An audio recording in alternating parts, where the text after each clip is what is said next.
Salaar movie में director Prashanth Neel ने बहुत ही बारीकी से काम किया है। इतने सारे कैरेक्टर्स और एक कॉम्प्लिकेटेड स्टोरी जो 3 टाइमलाइंस में चलती है। इसी वजह से मूवी देखते वक्त बहुत सी चीजें मिस हो जाती हैं और इसीलिए आज मैं तुम्हें टॉप 7 ऐसे पॉइंट्स यहाँ पे डिटेल बताऊंगा जो सलार पार्ट 2 के लिहाज से और सलार पार्ट 1 को अच्छे से समझने के लिए जानना बहुत ही जरूरी है और इसीलिए इनको बिल्कुल मिस मत करना।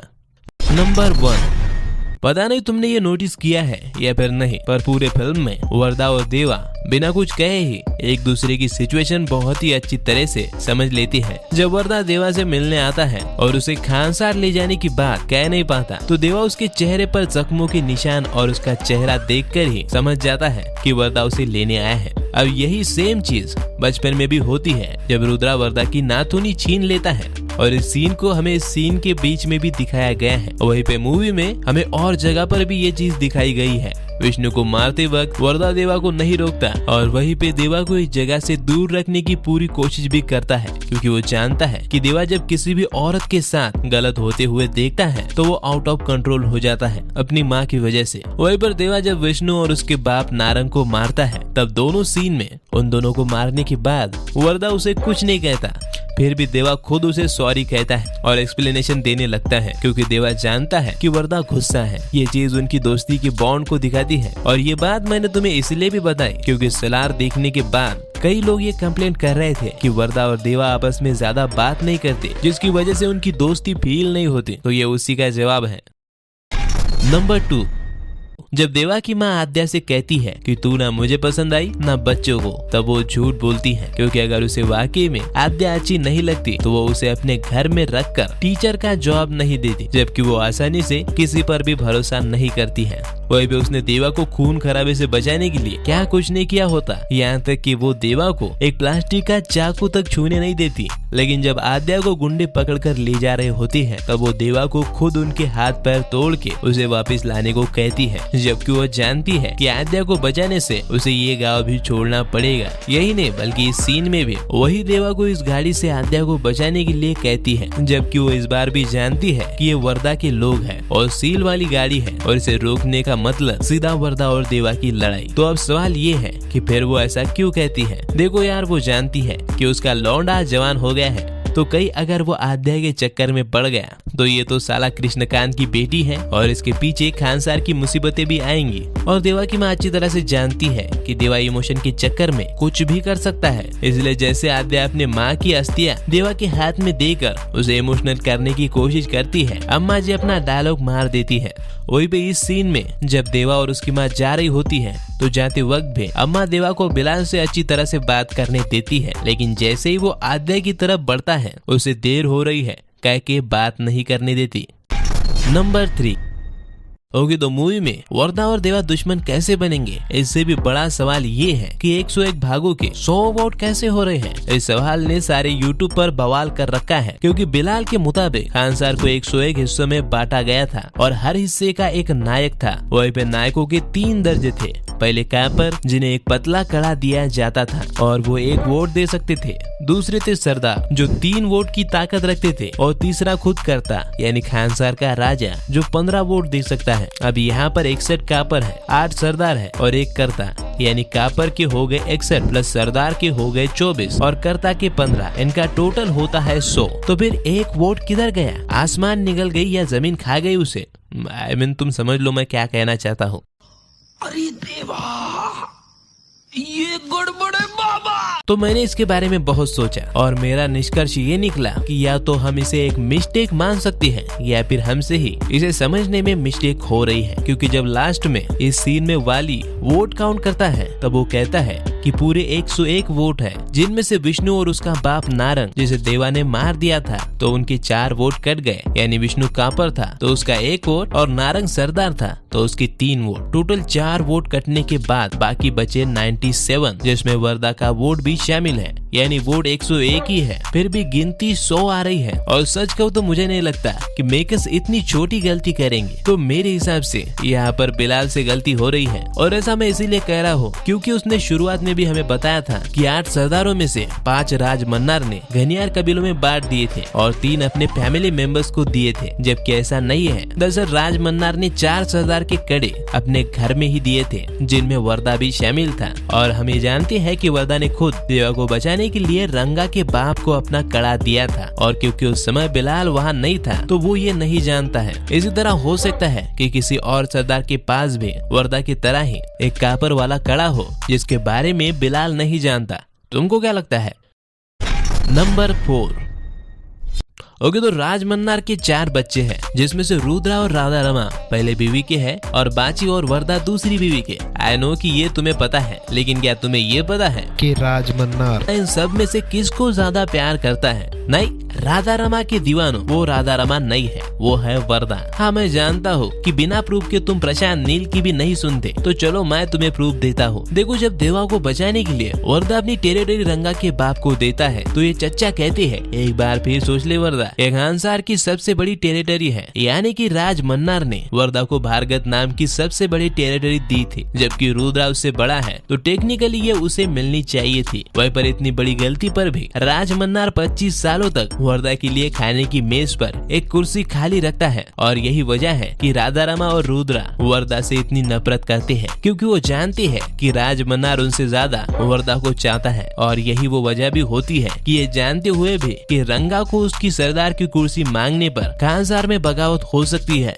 फिर भी राज मन्नार ने ये किया।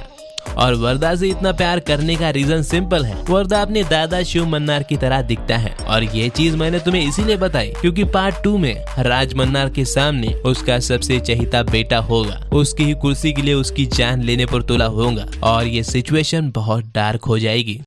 नंबर 5, देवा को नॉर्मल इंसान से ज्यादा पावरफुल दिखाया गया है। आई नो ये तुमने नोटिस किया होगा, लेकिन मैं तुमको ये बताना चाहता हूँ कि ऐसा सिर्फ पावर को लेकर ही डायरेक्टर ने नहीं किया है, बल्कि और भी चीजें हैं जो देवा को लेकर काफी अजीब है। जैसे वो खाने में बहुत तीखा खाता है। अब ये शायद उसके गुस्से को फोरशैडो करता है, क्योंकि एक आम इंसान इतना तीखा कभी नहीं खा सकता। वहीं पर वो एक मैकेनिकल होकर भी लगभग हर तरह का वेपन बहुत ही अच्छी तरह से चला लेता है। हालांकि वो ऐसा कैसे कर लेता है, इसको लेकर मैंने एक थ्योरी के जरिए इस वीडियो में डिटेल में बात की है, पर उसको ऐसा एक रीजन से डायरेक्टर ने दिखाया है। ये वो साउथ की फिल्म नहीं है जहाँ हीरो बिना लॉजिक के बहुत पावरफुल होता है और सिर्फ एक्शन के वक्त ही अपनी पावर्स को दिखाता है, बल्कि सलार में हर सीन में देवा के कैरेक्टर को पावरफुल दिखाया गया है। जैसे कि इस सीन में एक चीज को 2 इंसान मिलकर उठा रहे हैं, वहीं पे देवा उसे अकेले उठा रहा है। इस सीन में भी वो एक हाथ से इस गुंडे को ऊपर उठा लेता है। ये सब चीजें देवा की पावर को शो करती है और दिखाती है कि देवा 1 मैन आर्मी है,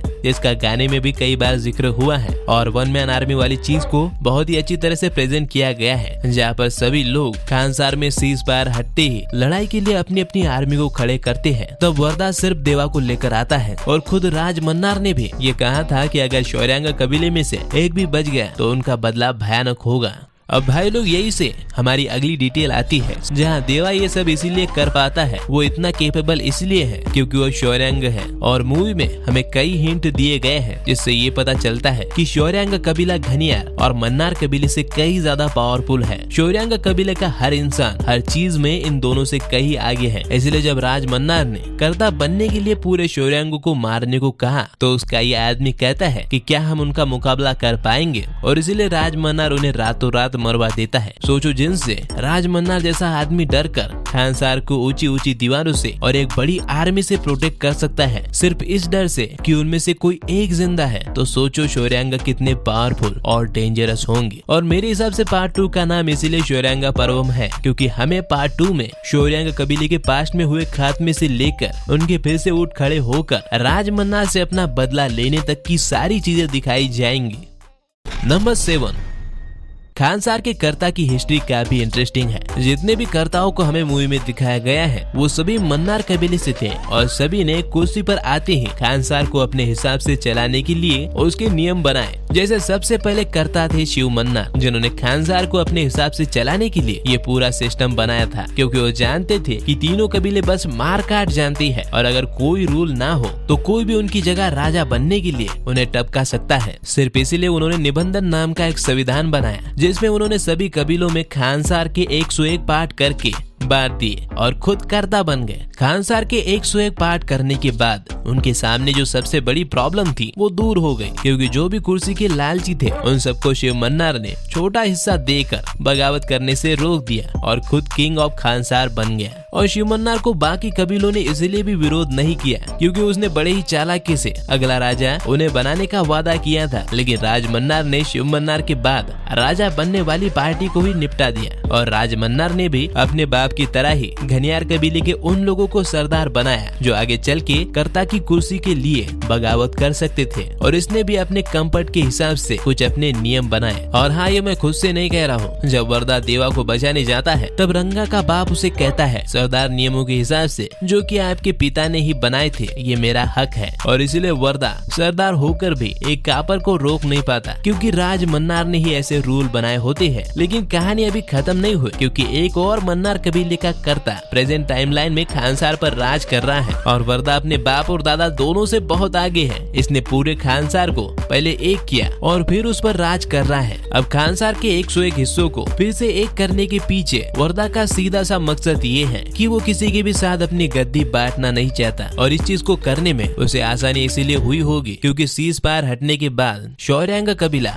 घनियार कबीला और मन्नार कबीला तीनों आपस में बहुत ही बुरी तरह से लड़े होंगे, जिनमें कि घनियार कबीला पूरी तरह से मिट गया होगा या फिर बाकी भी होगा, तो उनमें कोई भी ऐसा नहीं होगा जो कि वरदा के आगे आवाज उठा सके। इसलिए वरदा बहुत ही आसानी से इन 101 भागों को एक करके उन पर राज कर पाया। लेकिन वरदा के रूल्स उन दोनों से ज्यादा ब्रूटल हैं। इस सील वाले रूल से तुम इसका अंदाजा लगा सकते हो। अब मैं जानता हूँ सील देवा ने बनाई है, लेकिन हमें ये नहीं भूलना चाहिए कि ये सब उसने वरदा के कहने पर किया है। खैर, अगर तुम वरदा के कर्ता बनने के बारे में और उसके रूल्स को और जानना चाहते हो तो मेरी ये वाली वीडियो देख लेना। और हाँ, मेरे पास बोलने के लिए बहुत कुछ है, क्योंकि डायरेक्टर ने इतनी सारी चीजें मूवी में डाली हैं कि सब कवर करना मुश्किल है। और इसलिए मैं ये सोच रहा हूँ कि सलार का बस पार्ट 2 ही आने वाला है या फिर यह सिलसिला और लंबा चलेगा, क्योंकि शौर्यांग कबीले के बारे में ही जानने के लिए इतना कुछ है कि आराम से उन पर एक मूवी बनाई जा सकती है। उनकी हिस्ट्री, देवा के बाप की स्टोरी, भारवा और फिर से अराइज हुए नए शौर्यांग की कहानी, उनकी पावर के पीछे का लॉजिक और भी बहुत कुछ देखना अभी बाकी है। तो देखते हैं डायरेक्टर इसको लेकर क्या करती है। वैसे मैं अपने चैनल के नाम को लेकर थोड़ा कंफ्यूज हूँ। वो क्या है कि मुझे एक कमेंट आया था कि अपने चैनल का नेम बदलो, तो मैंने भी मजाक में एक कम्युनिटी पोल डाल दिया कि क्या मुझे अपने चैनल का नाम बदलना चाहिए, और शॉकिंगली 90% वोट यस का आया है। तो अब तुम भी अपनी राय दे दो, तुम्हें क्या लगता है, क्या वाकई मुझे अपने चैनल का नाम बदलना चाहिए? अगर हाँ तो कमेंट में यस लिखो और अगर ना तो नो लिखो। साथ ही में मैंने ब्रह्मास्त्र पार्ट 2 देव पर भी एक डिटेल वीडियो बनाई है जो तुम्हें लेफ्ट साइड में मिल जाएगी। एक बार जरूर देखना, तुम्हें मजा आएगा। और हाँ, अगर ये वीडियो अच्छी लगी हो तो इसे लाइक और शेयर जरूर करना और ऐसे वीडियोस के लिए चैनल को सब्सक्राइब जरूर करना। तो फिर मैं चलता हूँ, अब मिलेंगे अगली वीडियो में, तब तक आप फिल्में देखो।